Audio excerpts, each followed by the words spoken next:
Subscribe Prudent social media channel and press bell icon for latest notifications. I will take it up with the Union Defence Minister as well and other ministries.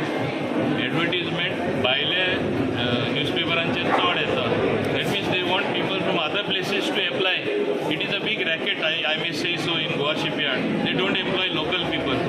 We have to, our people want to agitate, and the day will not be far. They will not hesitate to come out in large numbers and stop everything, because that is what they are telling me. I am holding them. I will take this issue up with the Honorable Chief Minister. I have already told him once, but I will take it up very strongly. Tell him to take it up with the Union Defence Minister, because Goa Shipyard is employing people. Where are the locals being employed? Our own Prime Minister, be vocal for local. Our own Honorable Prime Minister says. And when we are in the government, that sometimes we are not able to see the locals being employed in a central government organization, is a very sad thing to happen. I want the officials of Goa Shipyard to note, please don't try the patience of Goans. Tomorrow they will feel that it is necessary to have agitation or come on the road. Don't bring this stage. Let there be a healthy mix.